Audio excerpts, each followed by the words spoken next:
Assalamualaikum warahmatullahi wabarakatuh. Alhamdulillah, assalatu wassalamu ala rasulillah, amma ba'du. Anak-anak sekalian, bagaimana kabarnya di pagi hari ini? Alhamdulillah, luar biasa, tetap semangat. Allahu Akbar.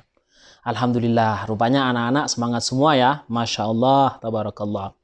Anak-anak sekalian, pada pagi hari ini kita akan mempelajari pelajaran pendidikan agama Islam atau Ats-Tsaqafah Al-Islamiyah, di mana kita akan membahas materi pada kesempatan kali ini tentang tawakal.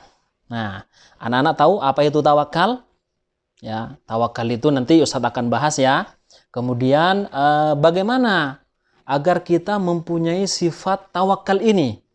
Apakah tawakal itu menyerahkan sepenuhnya kepada Allah sehingga diri ini tidak ada usaha sama sekali, lalu kemudian kita pasrah sama sekali kepada Allah tanpa adanya usaha? Anak-anak sekalian, tawakal ya adalah menyerahkan diri kepada Allah Subhanahu wa taala dan tidak bergantung kepada makhluk lain. Jadi dia pasrah kepada Allah, tidak ada gantungan kepada makhluk lain atau benda lain. Itu namanya bertawakal. Sehingga tawakal kepada Allah itu adalah penyerahan diri kepada Allah Subhanahu wa taala secara aktif. Bukan kemudian pasrah namun pasif. Bagaimana maksudnya kalau aktif? Dia bertawakal tapi dia juga harus berusaha. Beda dengan orang yang tawakalnya pasif. Bagaimana kalau pasif anak-anak? Dia mau makan, tapi dia tidak mau kerja. Dengan alasan apa? Ya sudahlah, Allah itu kan sudah memberikan jaminan. Sudah kita tawakal saja. Nah, itu nggak benar anak-anak. Makanya Rasulullah Shallallahu Alaihi Wasallam mengajarkan kepada kita untuk bertawakal, tapi juga harus ada usaha. Nah, anak-anak tahu nggak? Pada suatu hari, ada seorang laki-laki berhenti di depan masjid untuk menemui Rasulullah Shallallahu Alaihi Wasallam. Namun, ketika itu dia tidak mengikat untanya. Jadi dia bawa unta anak-anak. Udah dia taruh sembarangan depan masjid. Nah, lalu akhirnya Rasulullah melihat kejadian ini, ya. Lalu akhirnya Rasulullah menegur, "Hei, kamu! Mengapa kamu itu tidak mengikat unta itu?" Lalu orang itu menjawab, "Ya sudah, saya lepaskan unta itu karena saya bertawakal, pasrah kepada Allah Subhanahu wa taala dan saya percaya akan perlindungan Allah Subhanahu wa taala." Kira-kira jawaban seperti ini benar nggak? Rasulullah akan bahagia nggak mendengar jawaban dari orang ini? Akan tetapi Rasulullah Shallallahu Alaihi Wasallam justru menegur, "Wahai orang laki-laki, ikatlah unta itu. Lalu sesudah itu engkau baru bertakwa. Jangan belum kamu mengikat untanya, lalu kamu tiba-tiba langsung mau bertakwa. Oh, tidak seperti itu caranya." Makanya orang tersebut dimarahi oleh Rasulullah Shallallahu Alaihi Wasallam bahwa perbuatan seperti ini itu tidak benar. Seperti itu. Nah, jadi Rasulullah di sini di dalam hadis ini juga telah menjelaskan bagaimana seharusnya bertawakal itu. Bahwa manusia itu harus berusaha dulu, namun ketika sudah pada puncaknya dia sudah tidak bisa lagi mengharap kepada selain Allah, ya sudah, dia hanya mengharap kepada Allah saja, jangan kemudian kepada yang lain. Tentunya setelah melaksanakan ikhtiar-ikhtiar atau usaha-usaha itu.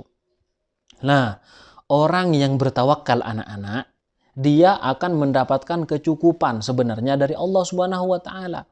Bagaimana Allah firmankan di dalam Al-Qur'an, "Wa may yatawakkal 'alallahi fahuwa hasbuh."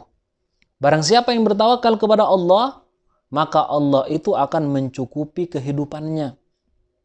Kalau orang sudah bertawakal anak-anak, ya, kita berusaha kerja sekuat mungkin. Ya, kerja sana sini ya.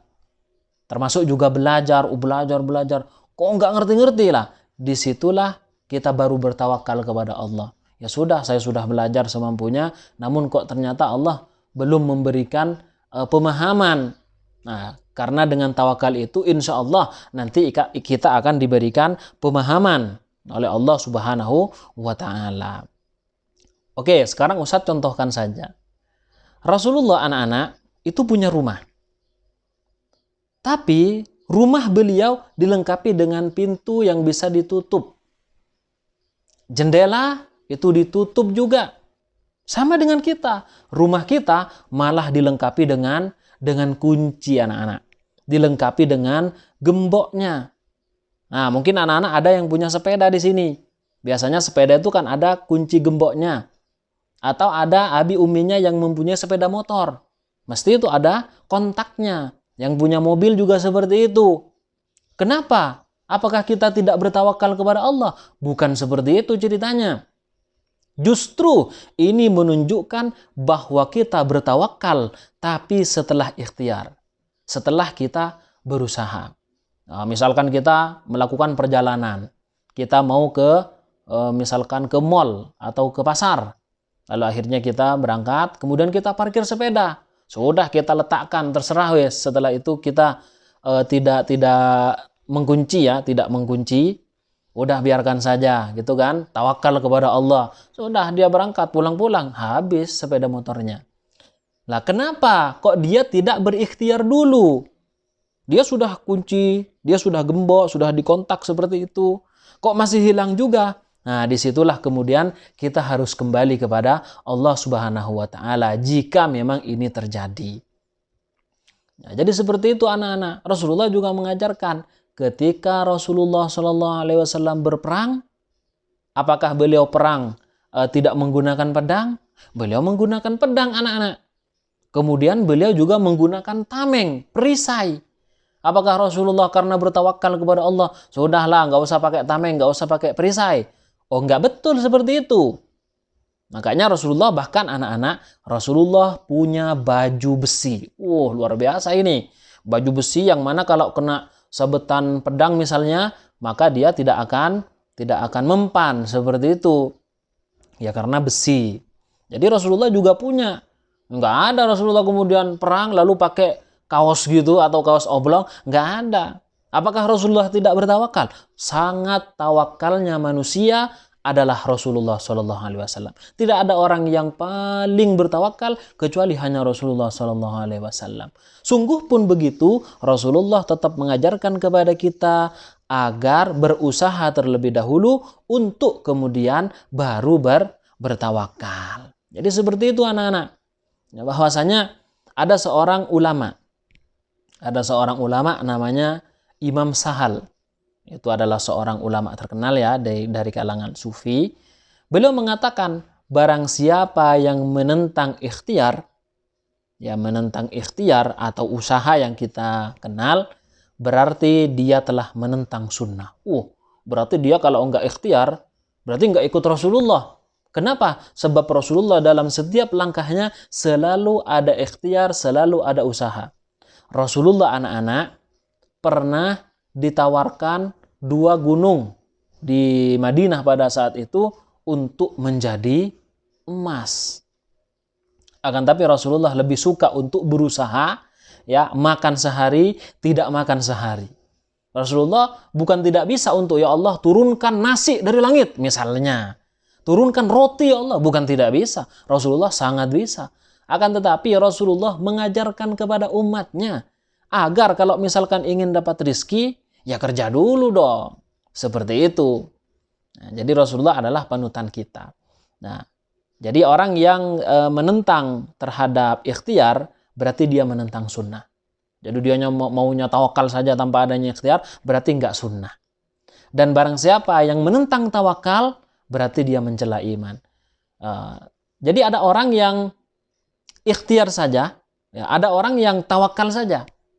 Kalau orang tersebut hanya ikhtiar saja, tanpa kemudian ada tawakal, nggak mau, ya usah wes, yang penting kita kan usaha. Allah itu kan nggak ada urusan sama kita. Misalkan ada orang seperti ini, berarti orang tersebut telah mencela iman. Lah ketika orang mencela iman bagaimana? Maka orang tersebut termasuk orang yang celaka, khususnya di akhirat nanti. Ya, jadi seperti itu anak-anak, makanya kita harus hati-hati. Nah, saatnya bagi kita untuk senantiasa bertawakal kepada Allah Subhanahu wa taala. Tentunya tanpa mengenyampingkan ikhtiar atau usaha kita anak-anak. Karena dengan tawakal berarti kita termasuk orang-orang yang dicintai Allah, termasuk orang-orang yang pasrah kepada Allah Subhanahu wa taala. Nah, dan tawakal itu anak-anak bisa membuat hati kita menjadi tenang. Ya, jadi misalkan ada orang yang bekerja, lalu kemudian kita mendapatkan ya biasa saja, mendapatkan sedikit misalnya. Kemudian orang tersebut, ya sudah, ini sudah bagian saya tawakal kepada Allah Subhanahu wa taala. Maka tentu hatinya akan tenang. Dia tidak akan merasa kekurangan, dia akan terus merasa cukup. Nah, ini kuncinya ketika kita selalu memelihara apa yang disebut dengan tawakal kepada Allah Subhanahu wa taala. Jadi seperti itu ya anak-anak. Alhamdulillah ini sudah Ustaz sampaikan materi tentang tawakal. Mudah-mudahan bermanfaat. Kurang lebihnya mohon maaf, ini saja dari Ustaz. Wal afu minkum. Assalamualaikum warahmatullahi wabarakatuh.